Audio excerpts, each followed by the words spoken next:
guys, welcome back to my channel. If you're new here, welcome. If you are returning, hey friend, how's it going? It is 1:10 in the morning my time. I am working for my day job, as well as working for orders while I wait for some processes to run. And I decided to just go ahead and record this video. Excuse me, look, I got my hair in a bun. But I decided to go ahead and record this video because I received an order from a local high school to embroider 19 duffel bags. Let me go get one so you can see.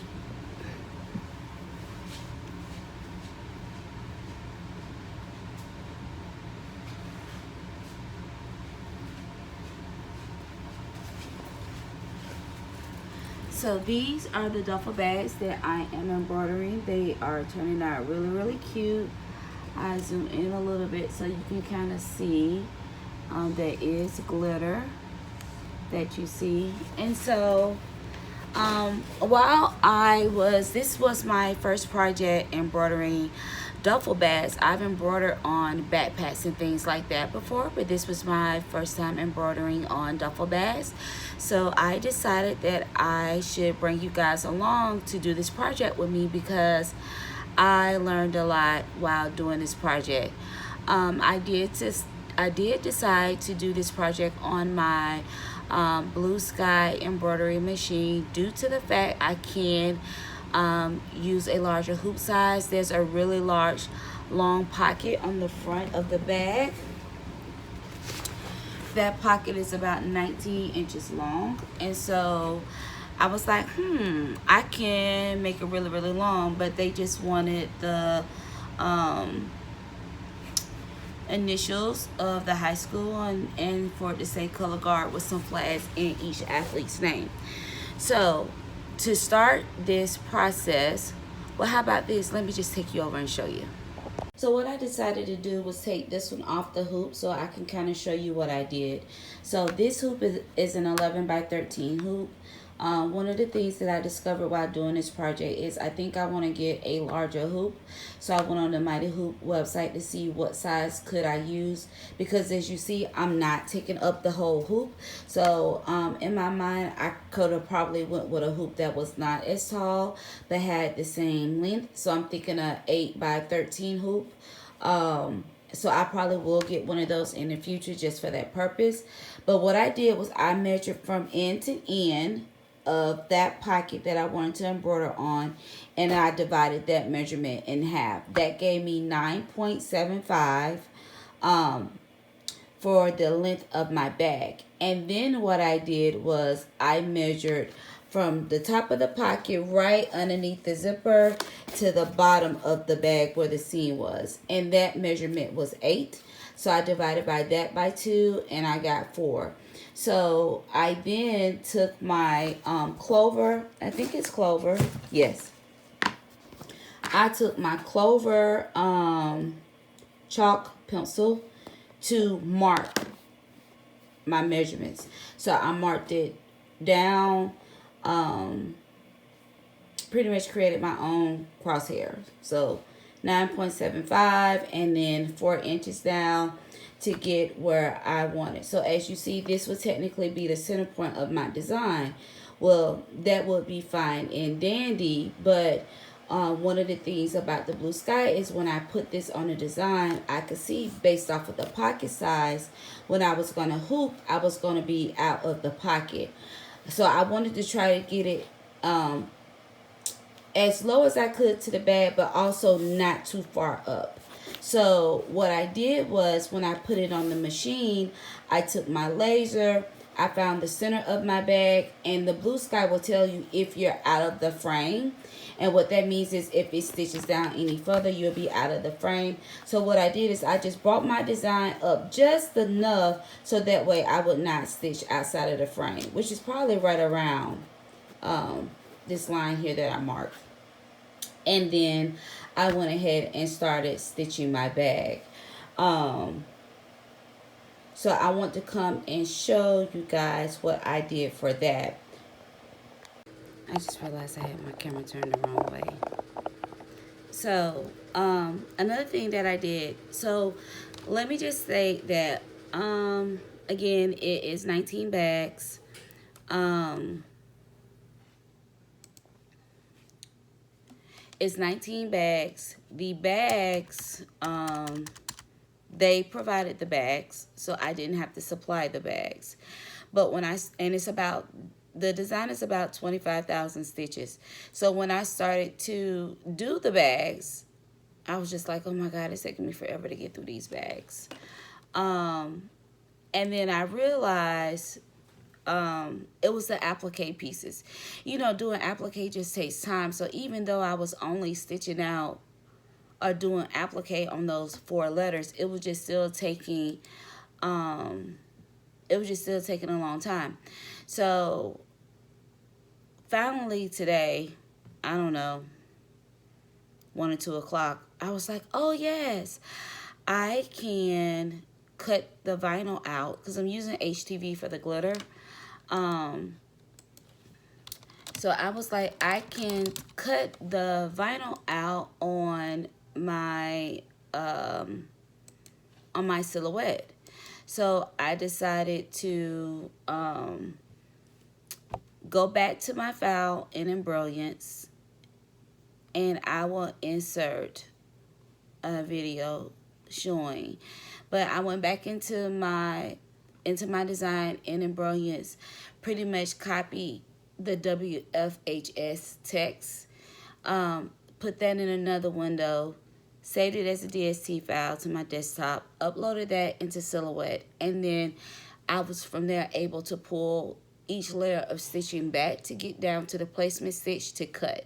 And once I did that, I grouped everything together. I'm trying to think. I'm sorry, it's early in the morning. Probably not going to sleep anytime soon. But I grouped everything together and mirrored it, and then I was able to cut it. So of course I had to do a test because I didn't know if this was going to work or not. And I have used my Silhouette before to cut applique pieces, but it was never a need for me to cut all my pieces in advance because I didn't have that volume coming in for certain items that were applique. So normally I would just hand cut it, but with these bags it was just taking me too long. And so once the placement stitch was done on the bag, I would go and I would weed out my letters, okay? And so to put my letters on the bag, I would use a little bit of glue to kind of just hold it in place for me, because of course we're not talking about a piece of fabric that you're laying on the bag, so you definitely don't want to have your hands underneath the machine while you're trying to stitch this. So I used a little bit of glue to hold it in place, and then I heat pressed it before I did my tack down stitch. I'll show you that. Okay, so I'm going to see if I can attempt to do this with one hand. So as you see, we already have the placement stitch for the letter F, and I'm just going to use a glue stick to put just a little bit of glue down to hold my HTV in place.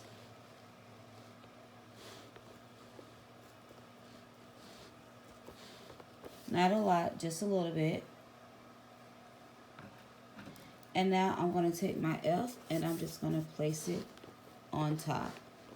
And I want to make sure that I have the tack down stitch covered. So I'm just looking around to make sure that I have that covered. Okay, and I do, and I normally just press it really good. And then from there, I take my easy press and I press it for a couple seconds to hold it in place. So of course, normally, what you would do is you would place your fabric, cut around your tack down stitch, or cut around your tack down stitch, and then press your vinyl before you do your satin stitch, or press your fabric that has heat and bond on the back before you do your satin stitch. I'm kind of doing it opposite, so that way, again, I know for a fact that my HTV doesn't move, And also, I know that it's definitely going to be secure and in place. So I have a small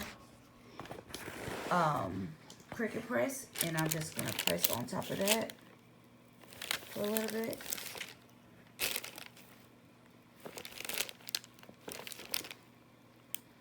To get it kind of adhered.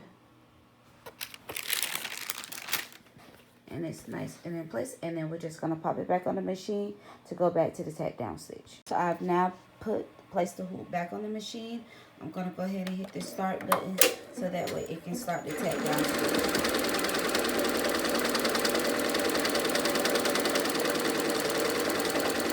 And so it's going to be right on that edge, and then it's going to come back through and do the satin stitch.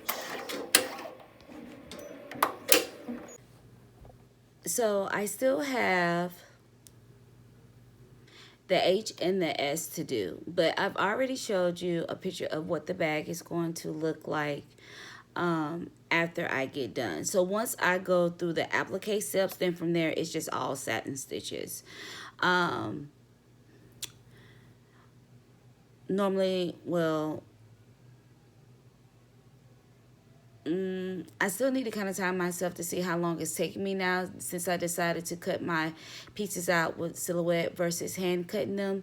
But once I get done with the bags, I just spray them. I have a bottle of water in my room for when I use water soluble stabilizer, and so I just hit the bag with a couple sprays of water very lightly, and then take a washcloth and that gets the chalk right up, and boom, it goes right over there in the pile. So I think I have about 4 or 5 more bags to do, and I will have completed this order. I'm hoping that I will start to get more orders like this. This week I've been getting a lot of team orders here. It's football season, and I was just talking to a good friend of mine and letting her know that, you know, if I continue to get orders at this magnitude where it's more than 10, I'm definitely going to have to go ahead and invest in another 15 needles, so that way I can get twice the work done, depending on the hoop size. I do have my Happy 12 needle, but again, that only goes up to a 10 by 10 mighty hoop. 12 by 12 factory hoop. So we'll see how it goes. If you enjoy content like this and tips and tricks that I've shown tonight, make sure you like, comment, and subscribe. Feel free to share this this video to your group if you have any Facebook groups that you are a part of, or anything like that. And don't forget to comment, like, and subscribe, and I'll see you guys next time. Have a good night or morning, you know, it just depends.